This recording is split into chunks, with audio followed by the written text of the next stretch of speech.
Hello everyone, welcome back to Bumble Stitches. This is episode 5. It is January the 1st today, so Happy New Year to you all. I hope you had a really nice Christmas, a nice New Year, lots of time for relaxing with your family and friends, like me, lots of time for knitting hopefully, and just relaxing and doing the things that are nice to do and chill out when there isn't any work or school to go to. It's a bit of a grey day here today, a bit drizzly outside. Not really doing anything other than being grey and dull, so a nice day. I thought to do a quick podcast, catch up with you all. I feel a little bit out of practice because it's been 2 weeks since my last podcast, so yeah, it feels a little bit strange, but I was missing it and really looking forward to catching up, showing you what I've been up to and just spending a little bit of time doing the podcast with you. First of all, I just wanted to show you something that was really sweet that Justin bought me for Christmas, which is this little bumblebee necklace. I'll try and get it so you can see it. I don't know if the camera's focusing there. But isn't it the cutest thing ever? Really, really pretty.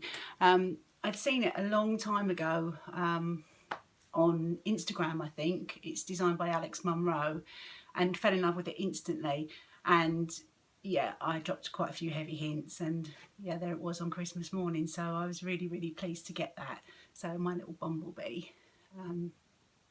goes quite well, obviously with Bumble Stitches here on the podcast, and that's his little pet name for me, so not Bumble Stitches but just Bumble. So yeah, it's really, really cute, so I thought I'd just share that with you first. Not knitting related, but kind of related to the podcast. Okay, so what have I been up to? I've been working on a few whips. I would just like to say that all the knitting that I gave as Christmas presents was really, really well received. Socks and shawls and a project bag that I made. Everyone really, really liked their presents, and that made me feel quite sort of warm and fuzzy inside. So yeah, I was really glad that I did them. It was a bit of a stress at the end, getting everything done. I wanted to make some special labels for a couple of things but ran out of time, and would have liked to have done a few extra bits and pieces, but I think everything that I did manage to achieve turned out really well, and the recipients were really, really thrilled. So yeah, I think that was definitely worth doing. The only thing I would do next year differently is just start a little bit earlier with the gift knitting and maybe try and do it throughout the year, just to, you know, avoid that last minute rush. So finished objects. I don't have a whole finished object. I know when podcasters talk about finished objects sock related, and you've got one sock, they call it a hoe, half finished object. And I have got a mitten hoe for you. I'm just trying to sort out the thumb part of the blocker and show you these. So we have one mitten, which I've knitted for Lulu, and you can't escape the adorable cuteness of these mitten blockers that I bought. I'll just show you the other one so you can see it in its entirety. I did show these on the podcast a couple of episodes ago. I bought them at the Yarnporium show in London, and they are the vendor was the Knitting Shed. They've got a website which is theknittingshed.com. I'll try and put a little tag on the screen for you. I believe they're out of stock at the moment, and I'm not surprised because these are so cute. They do mitten blockers and they also do sock blockers. And I think the sock blocker's got a bunny rabbit peeping out the top. Obviously these got the little mousies, but how cute are they? So this one here with Lulu's mitten on, I'll just take it off the blocker because what you get is the actual mitten blocker, and then just to make life simple, you get the extra little bit for the thumb. I mean, these haven't actually been blocked yet because it's just a half finished object. I'll just pop that back on. But this is the Mrs. Moon Plump DK yarn, also bought at the Yarnporium show from the lovely ladies at Mrs. Moon. And the colourways are Darjeeling, which is the main body here, and Marshmallow, which is this one here. And Lulu chose the pattern. These are the Green Leaf Mittens by Amy Mercer, and it's a free pattern on Ravelry with the lovely leaf design on the front and just plain on the back. And these are the first mittens I've knitted, so I'm really pleased with how they came out. They fit Lulu perfectly. They are really, really small, as you can see. She's got tiny hands, so if I offered my hand, you can see they wouldn't fit me at all. But she's quite good to knit for because she's got such small hands and feet. Socks and mittens knit up really quickly for her. So that's one finished object. And the other mitten isn't really far behind. I'll just show you how I'm getting on with that. So I've just literally got a few more rows of the main body to do, and then pick up the stitches here on the thumb, and then they can have a nice soak and block, and she can have them. So I would have liked to have got these finished for Christmas, but I didn't want to rush them, and I know that it's often colder this time of year, but you can really see that lovely leaf pattern. And they were really simple to knit. There's a little chart that comes with the pattern. If you search for them on Ravelry, as I mentioned, they're called green leaf mittens. It's a free pattern, and I think they're great. And you could make them, they're designed for a small child, the pattern says, but you could easily just do a few more pattern repeats to the length of your hand and make the thumb accordingly longer, and have them for an adult size too. But I think they're really, really nice. They've got just the right amount of interest, and the yarn is so really squishy and warm. I think they're going to make great mittens for the cold weather. That's all living in my little bobbins project bag. And I don't know about you, I tend to try and match my project to the bag, which is probably a little bit sad, but it makes me happy. So I try and kind of match the colours of the yarn to the project bag where I can. So yeah, a half finished object and kind of a work in progress too. So next time I podcast, they should be all finished. Okay, just check on my notes. Okay, next work in progress was my Christmas Eve cast on. You're probably all familiar that Danny from Little Bobbins has started this really great tradition of a cast on Christmas Eve. I think most people tend to do socks, but I think anything goes really. I tend to do socks as well. And I bought this lovely project bag and yarn, which I showed you previously, from Nora George, from the lovely Tracy. And the sock pattern that I decided to knit was the vintage Fairy Light socks, which is designed by Helen Stewart of Curious Handmade. I think the whole thing was originally designed as a kit. There was some yarn from Hedgerow Yarns, the pattern by Helen Stewart, and a project bag made by Danny. Now they were like hen's teeth. They were super hard to get hold of. I think there were only about 20 kits. So next best thing was to buy the pattern and some beautiful yarn. This is the Ice Skating colourway by Nora George. I don't know if the camera's picking up, but there is some silver stellina in there as well. And these beautiful shades, sort of icy shades of cool blues, little speckles of dark green and darker blue. But the pattern itself is beautiful. It's supposed to replicate the sort of strings of fairy lights. And it came out really, really well. I think the stitch definition with that pattern works really, really well. Now, unusually for me, I've knitted these entirely on magic loop. I normally knit my socks on the small circulars, sort of 9-inch circulars, but I thought I'd have a go at doing it this way. And yeah, I managed to do the whole from the cast on all the way down, and turned the heel, and even did the gusset and everything all on magic loop. So it was a little bit of a learning curve for me. I wasn't really entirely happy with the way that I picked up the corner gusset stitches there. But I think once it's blocked, it will be fine. I think they'll work out just fine. But yeah, on the whole, I'm really, really pleased with how these are turning out. You can see the stellina was having a little twinkle there. So yeah, we're almost down to the toe on these. And then I can get cracking with the other one. But such a pretty pattern. I think lots of people have knitted these. I've seen them in lots of different colourways, and they're all really, really pretty. I've not seen it in a colourway or type of yarn that hasn't looked fantastic with that stitch pattern. I think I read one lady on Instagram was thinking of doing the pattern and continuing it all the way down, which I think would look really nice too, because they've got a nice amount of stretch here as well, which if you're like me and don't have the skinniest of ankles and lower leg is quite good. And it was a twisted 1x1 rib, and just down to this rib pattern here for the entirety of the foot, which gives a nice fit as well, and just a slip stitch heel and heel gusset there.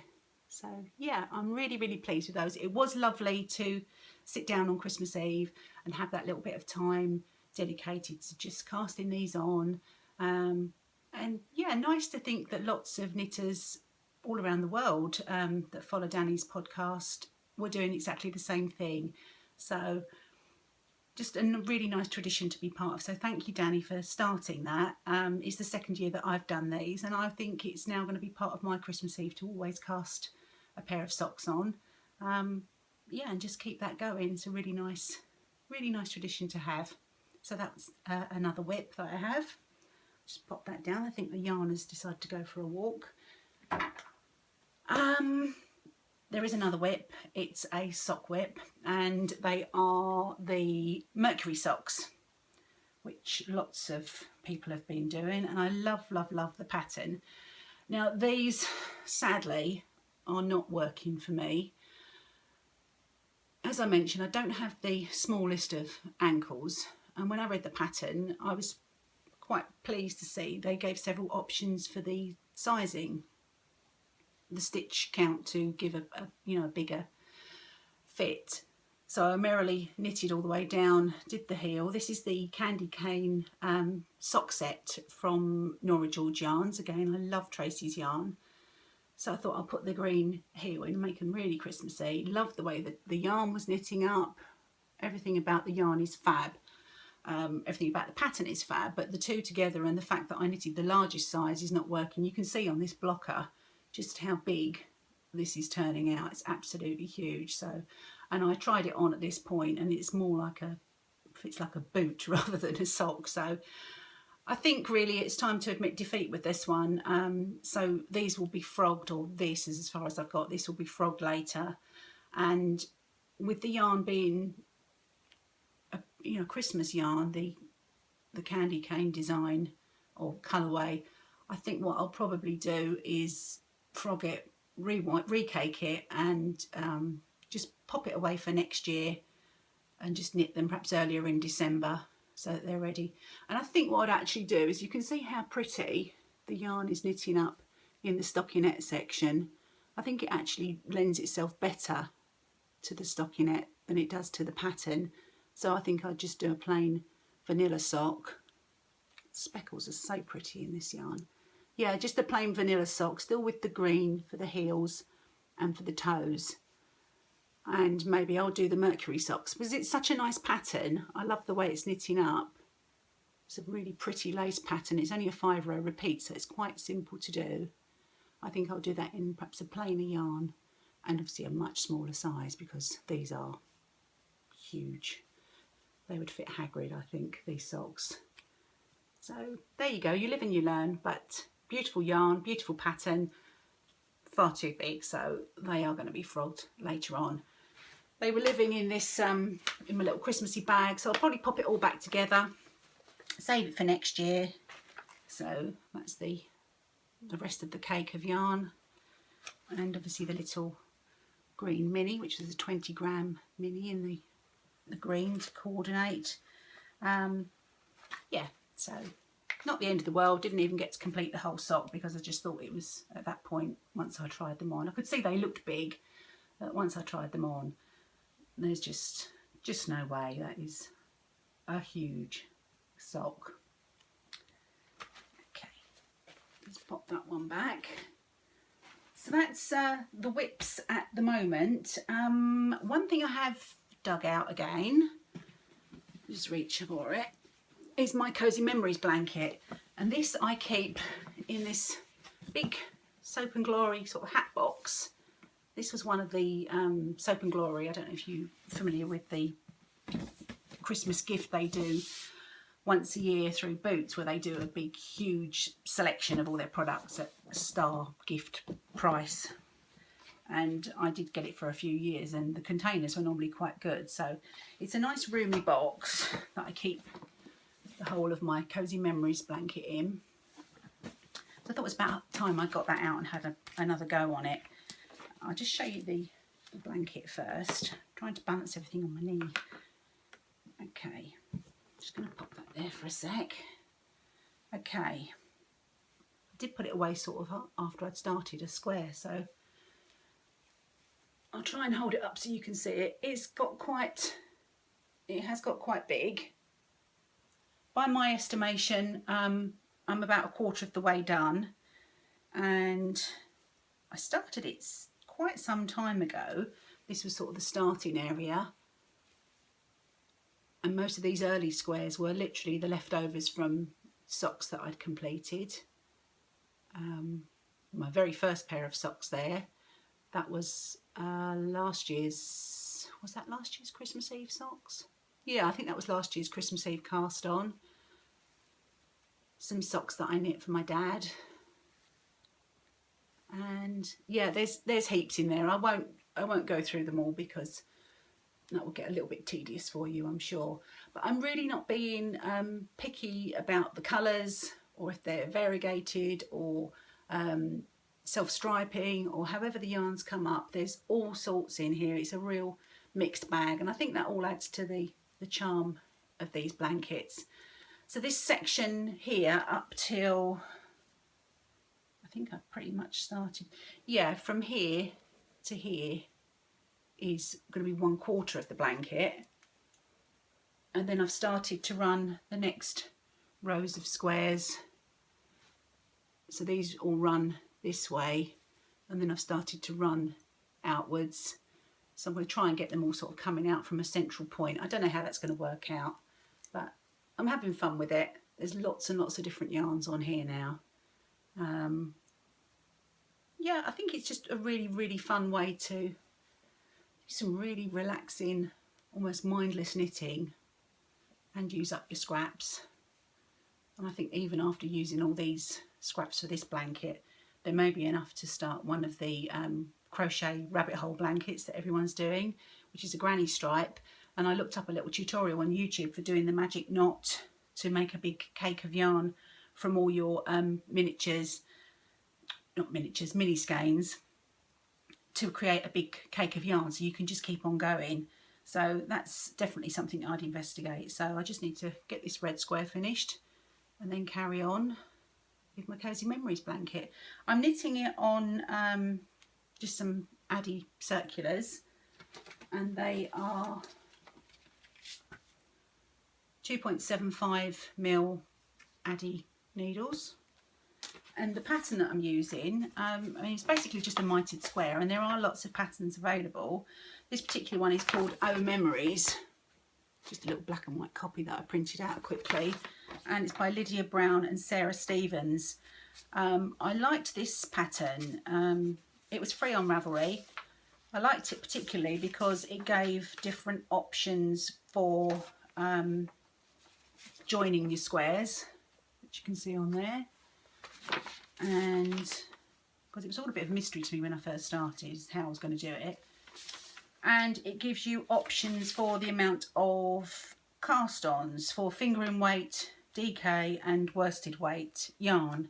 Mine's all fingering weight. I think they recommended 32 stitches each side of the square to make a 64 stitch count square, but I went for 48 because I didn't want to make the squares too big.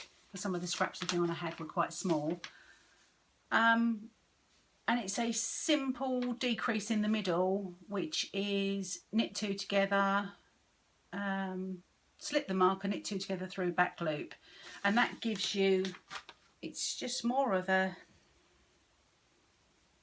it's more just like a, you can see where the decreases are, but it doesn't give you that centre ridge like some of the blankets do. And I quite like this one. I think it flows really nicely through the blanket. So that's the Cozy Memories blanket. I've got lots of minis that I've been squirreling away, and lots of scraps from projects. So I think it's nice just to keep that one by the side of the sofa where I sit of an evening, and it's nice little nice to do a square in between other things when you're not quite sure what to knit on, or if it's getting a bit late sometimes and I don't fancy turning the heel or doing anything a bit complicated, then I can just do a quick square and it's really nice and relaxing. So that's a whip that's been brought out of hibernation, literally, for the winter. I'll just pop that one back in the box, and it is really nice to be able to keep everything in the box, and there's lots and lots of scraps in there and minis and all nicely contained. I did think about covering the box with some pretty scrapbook paper that I've got left over from my scrapbooking days, but I think it's quite pretty as it is. So that's that whip there. Okay, I have got some stash enhancements. I didn't think I would, to be honest, actually, between the last podcast and this one because of it being Christmas. But one thing that I did receive for Christmas, just sitting here behind me, and it's this beautiful wooden yarn bowl.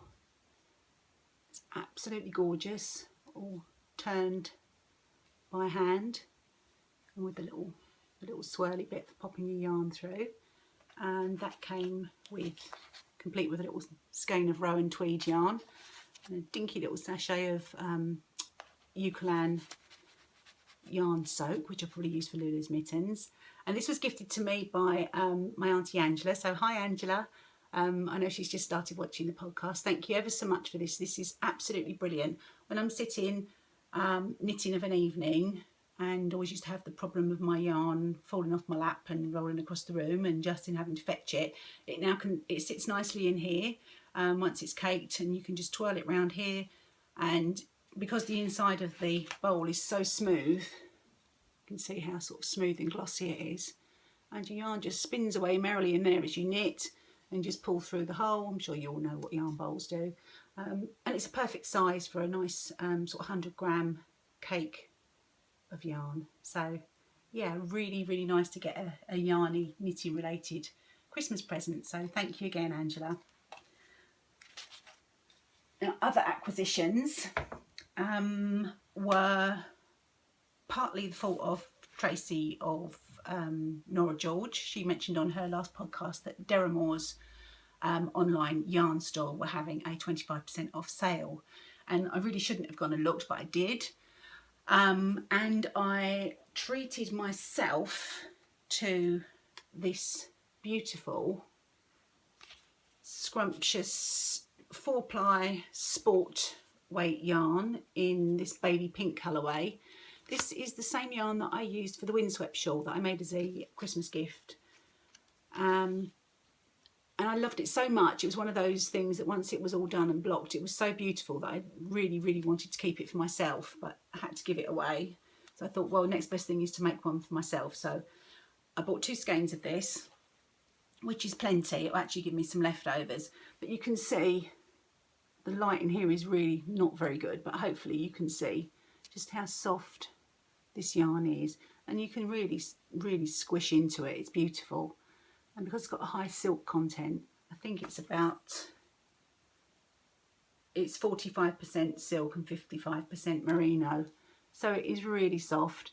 So another windswept shawl is on the cards for me. And that's a pattern by Molly from Homespun House. It's a paid for pattern, but it's such a beautiful shawl. It's worth getting because it's the sort of shawl that's more like a big scarf. Really wearable, and I think it looked great in lots of different colours. I like this yarn particularly because it's got so much drape to it. So yeah, I'll be casting this on quite soon. So that was one bargain at 25% off from Deramore sale.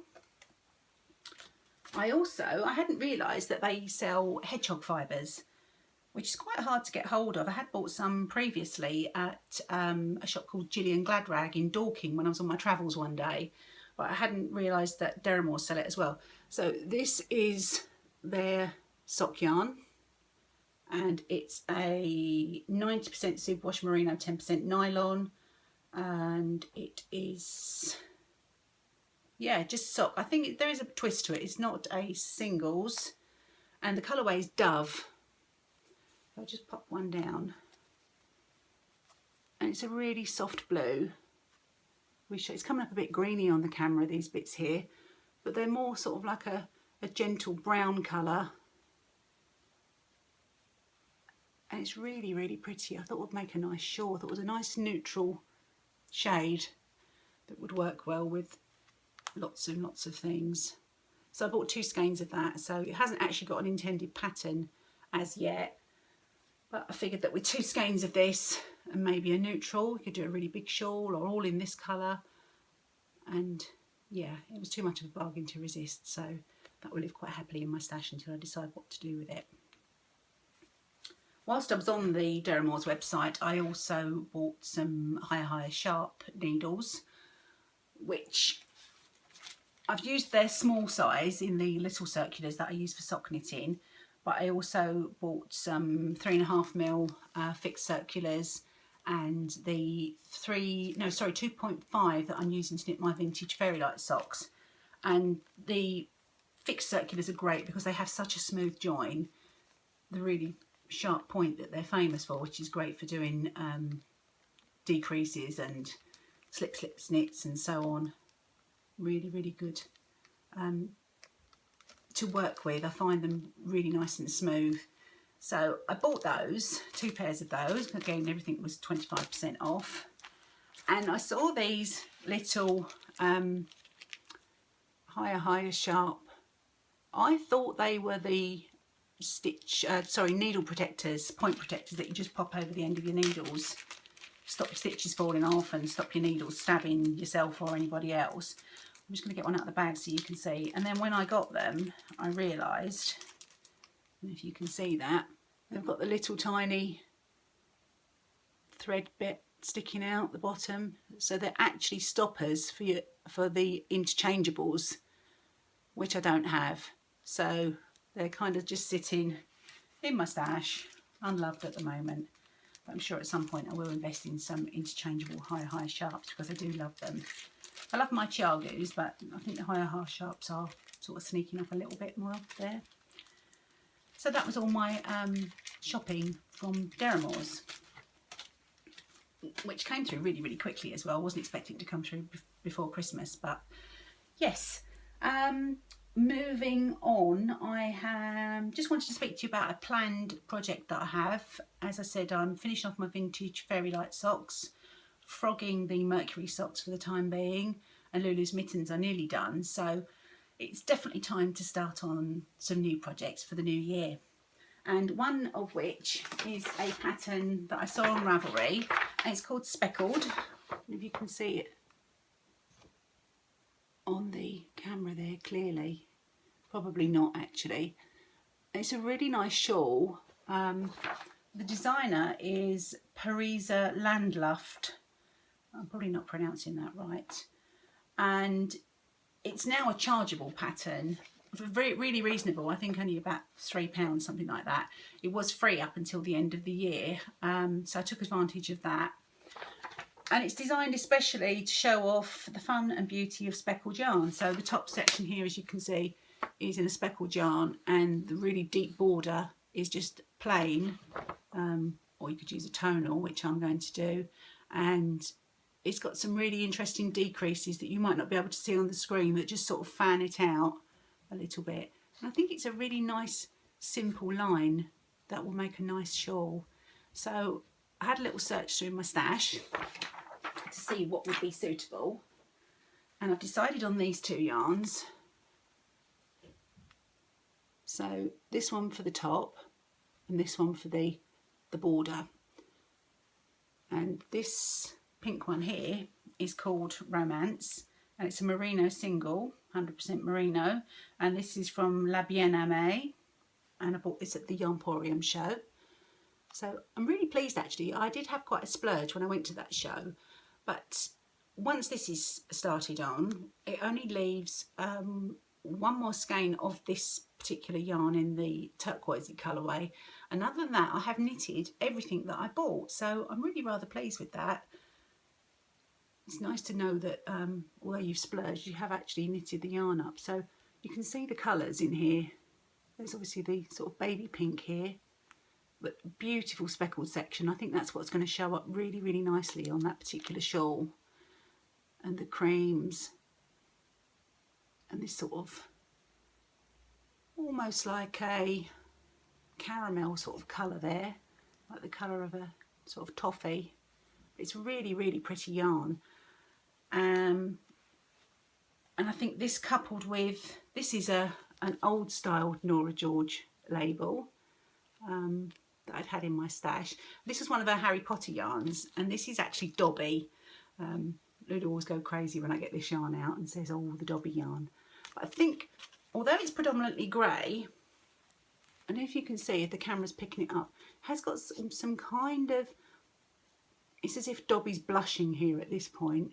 You can see there are some pinky tones to it.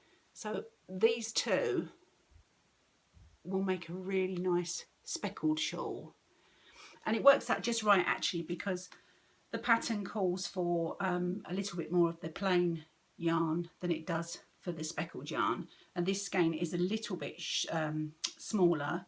This is 400 yards in the 100 grams. And this one is 400 meters, so ever so slightly more. So there should be just enough to do that project. So later on I'm going to get these skein caked up and start on that shawl. So I think it's going to make a really, really pretty combination. And this has been in stash for quite a while. It's one of the first indie yarns that I bought when I started knitting. Well, I've been knitting for a long, long time, but resurrected my knitting properly about a year ago. And yeah, Tracy's Harry Potter yarns are one of the first indie ones that I bought from Etsy.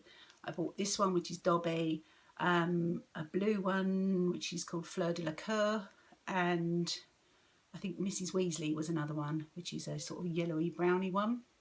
So they're still in stash, but it's about time Dobby was a free elf, so he's going to have a romance with this one, and we're going to have a nice shawl hopefully, which I'll show you next time if it's on the needles, which it will be because I'm going to start it later.